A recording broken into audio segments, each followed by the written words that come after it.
Hey everyone, alrighty. So, questions and answers, just a little short one, something a bit different because I don't tend to do these sort of videos very much. Private. Okay, so I've got some questions here, so let's make a start. How did you get into, there's not many makeup ones, which is good. How did you get into being a professional makeup artist? Luck, I guess, and perseverance.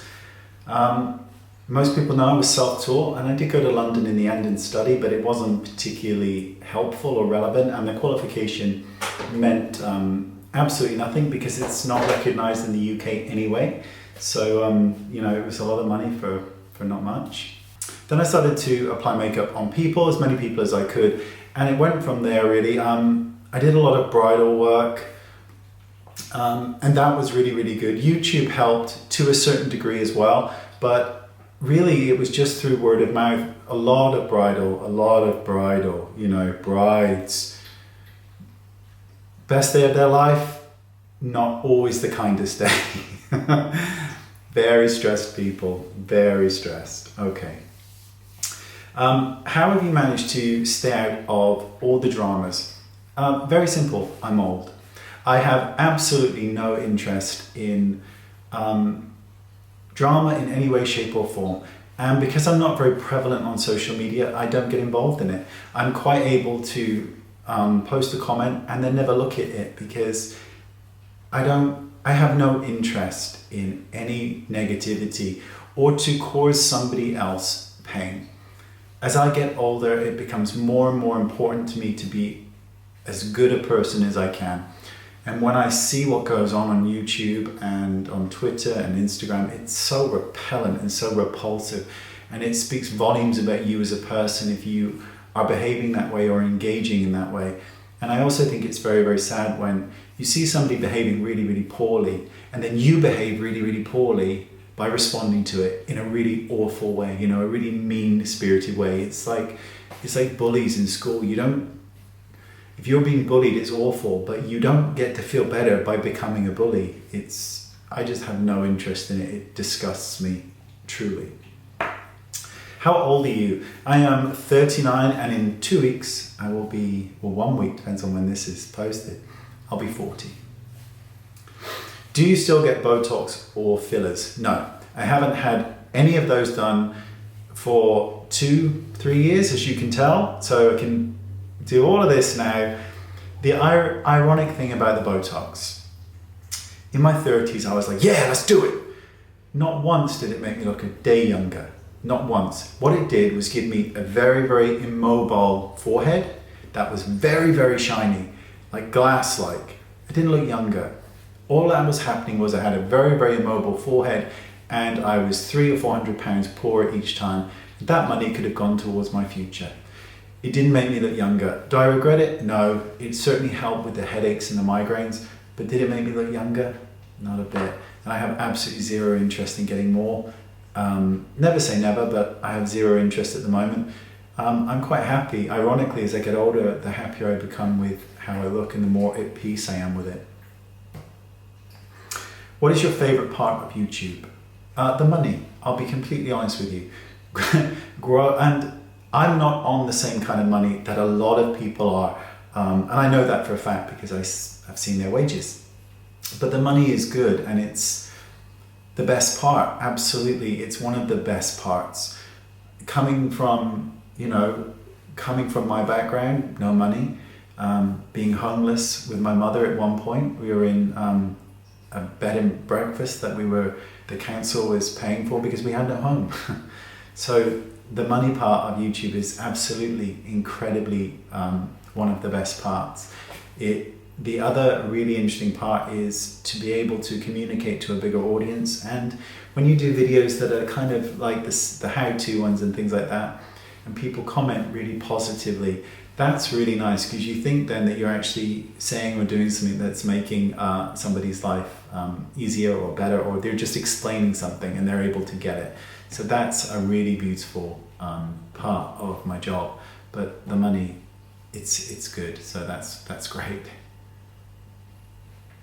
Do you have any plans on visiting the States in the future? We would all love to have you. Thank you. No, I don't. And the reason being is because I hate flying. So that's the only reason. Otherwise I would. I feel I would be a lot happier in a warmer climate, in a climate that was predominantly sunny. I don't care if it's really hot, but I prefer the sun. So that is why I would like to, but it's probably not going to happen. You're a handsome guy. Do you drink? If so, champagne, wine, or are you a beer guy? Aww. I'm absolutely not a champagne, wine, or beer guy. If I do drink, it's spirits like Di Serrano or Amaretto, something like that, usually just with ice.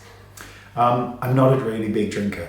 And the reason being, and this is mental, but it's true, when I was 26 years old, which is 14 years ago nearly, I got really, really drunk. First time in my whole life I'd been drunk on champagne. And I was sick in the taxi on the way home, and then I was sick in the toilet a lot, and the room was spinning around, and it was the most awful experience. And I remember thinking at that time, I'll never drink again, and I never did. Well, I do drink from time to time, but it is like nothing. Like, I can go a year without taking a sip of anything. I'm not a big drinker. That experience really, really put me off alcohol. Plus, the feeling of getting tipsy or slightly drunk freaks me out. I don't feel comfortable. I start to feel anxious, like I'm not in control, and I don't enjoy that feeling. Where in Wales do you enjoy visiting? Who knows? I don't travel very much at all, so who knows? I have a house which is in Abergavenny. If you're familiar with it, then you'll know. I love Abergavenny. It's a beautiful place. There are 4 mountains, which I think are English hills, but the Welsh, it's a mountain. So there are 4 mountains, and you're in between them. And there's a little town. There's nothing there. It's beautiful. I love it. I love it. Do you have any hobbies outside of makeup and work? Not really. Go to the gym, but that's not really a hobby. I do like to read and listen to audiobooks. So, you know, when you see all those, you used to see a lot of I would do the sponsored content for Audible.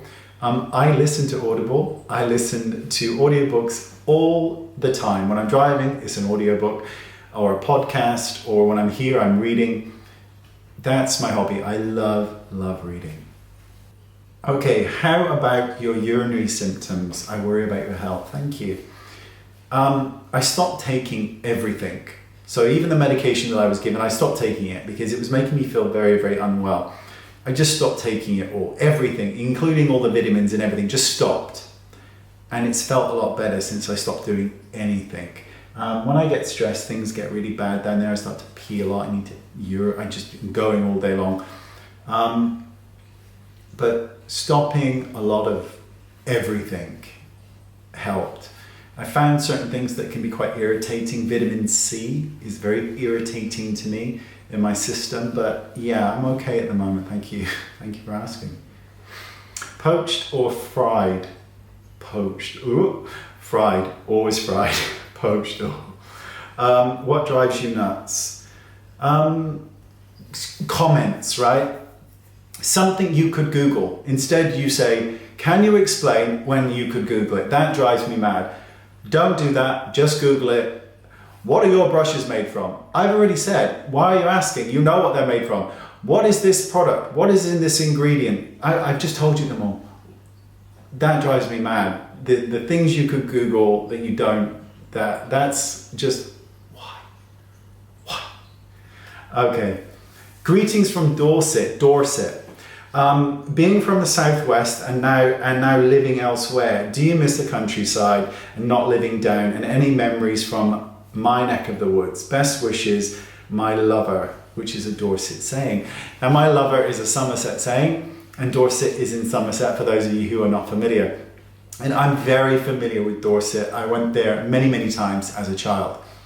I don't really miss the countryside from Somerset because I am surrounded by countryside. Abergavenny. So I don't miss any of that or anything like that. In truth, I don't miss Somerset at all. I despised Somerset growing up. I grew up in Burnham-on-Sea and Highbridge, and there is fuck all there, excuse me. And it was so depressing. And I think when you look at what I was saying about before, you know, I have a lot of bad memories from Somerset, whether it be school or just struggling. I found the whole thing depressing, and I think that became that I found Somerset depressing because we didn't have any money and we were just broke all the time, and it was just so hard. So when I left Somerset, it was a sigh of relief, and my life didn't really begin until I came to Wales. I consider myself English because I am, but I live in Wales and I love living in Wales, so I don't really miss Somerset. I do go back from time to time. I see my mum. My mum comes here, but I go back and see her sometimes. But I don't miss it, no, not at all. I do miss the accent from time to time. Sometimes when I'm speaking, you can hear the accent because with Somerset, you tend to roll your R's more. So Dorset would be an example of that, or lover would be another example of that. Any news on your best friend? No, unfortunately not. But you have to understand that that goes both ways. For those of you familiar with the best friend situation, it's many, many years ago now. I have not heard from him and I have not reached out myself. So I don't really know. I hope he's well and I hope he's happy and healthy. And I hope he's being loved by somebody. When I mentioned earlier on about as you get older, I found myself feeling, I don't know how to explain it. My best friend was one of the most, if not the most important person in my life. And the loss of his friendship was immense, and it still is immense. There is still not a single day go by when I don't think of him and miss him. And everything we shared, and the laughter and the fun and the constant communication, I miss all of that desperately. And I always thought of him, I was just so grateful and happy to be in his presence. That's how I felt. And when we would, people irritate us, right? And we go, oh, for fuck's sake, this person is getting on my tits, and we say things, right? But I never did about him. I never said a single negative word during the entire decade that we knew each other, because he was that important to my life that I never felt any annoyance with him. I was just incredibly blessed to know him. Do you meditate? I do not meditate, no. I don't really talk about religion or anything like that. I'm a Buddhist, so technically speaking, there is meditation involved in that. I'm Nichiren Daishonin, so that's the chanting kind of Buddhism. So that's a form of meditation if you want to look at it that way. But that's about it. Nothing, as in I don't sit there with my eyes closed, so nothing like that. Any food you hate? I absolutely detest fish. The smell of it, everything about it, I hate it, disgusting, horrible. I also don't like tomatoes at all. No. How's your driving going and the new car? Thank you. And still having a little road rage anxiety. I'm absolutely fine now in the car. Originally, when I passed my test, I bought myself a smart car, and they were so expensive. And for what it is, right, like a 2-seater, and it's so small, and it's the most beautiful car I'd ever had. And then there was this irritating rattle in it, and this was a brand new car. And then the steering had this grinding noise on it, and that happened 3 times during the first sort of 6 or 7 weeks.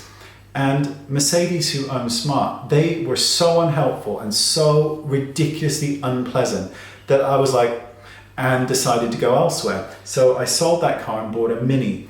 Now the Mini's been much more, it's a bigger car. If you've only ever driven a Smart car like I had, a 2-seater one, when I got in the Mini, it was like a tank.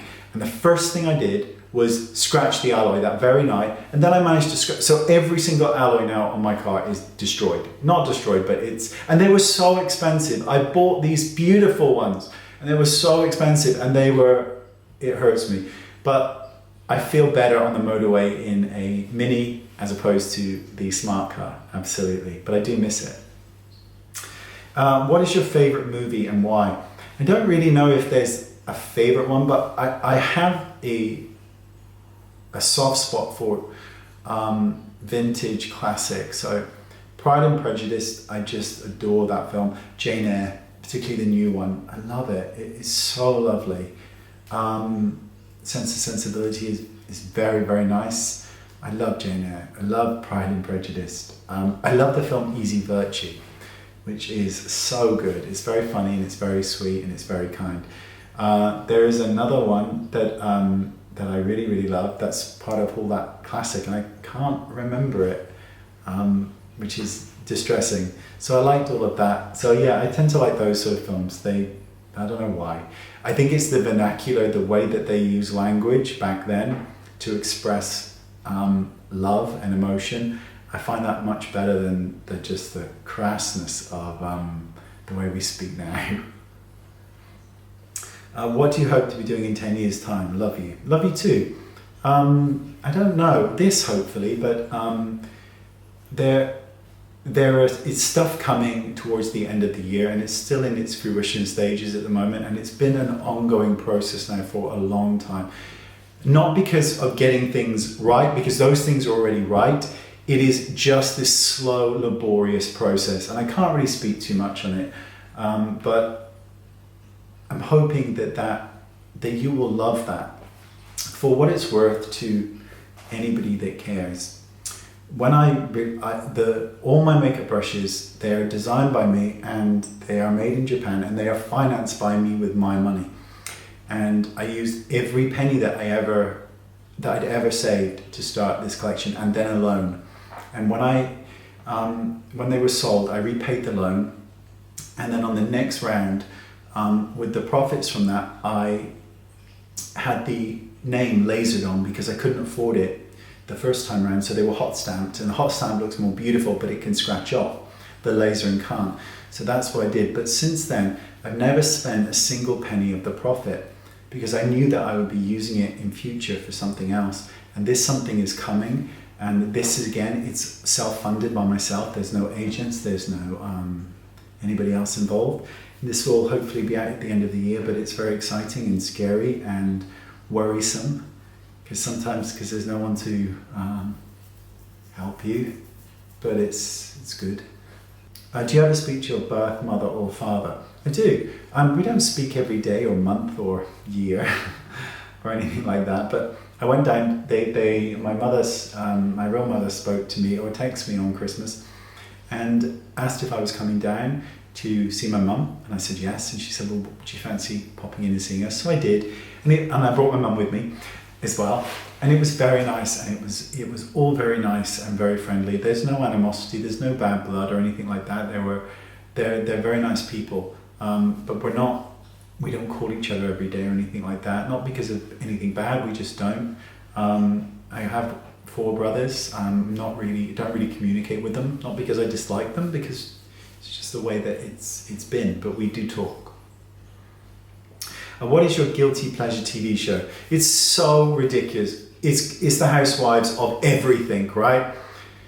The Housewives of Melbourne, so vile. The Housewives of Sydney, the vilest you've ever seen.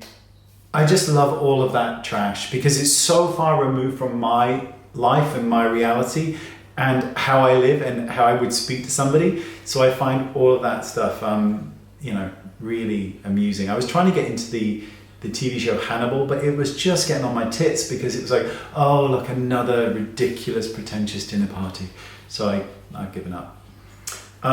When and where was your last vacation and what place?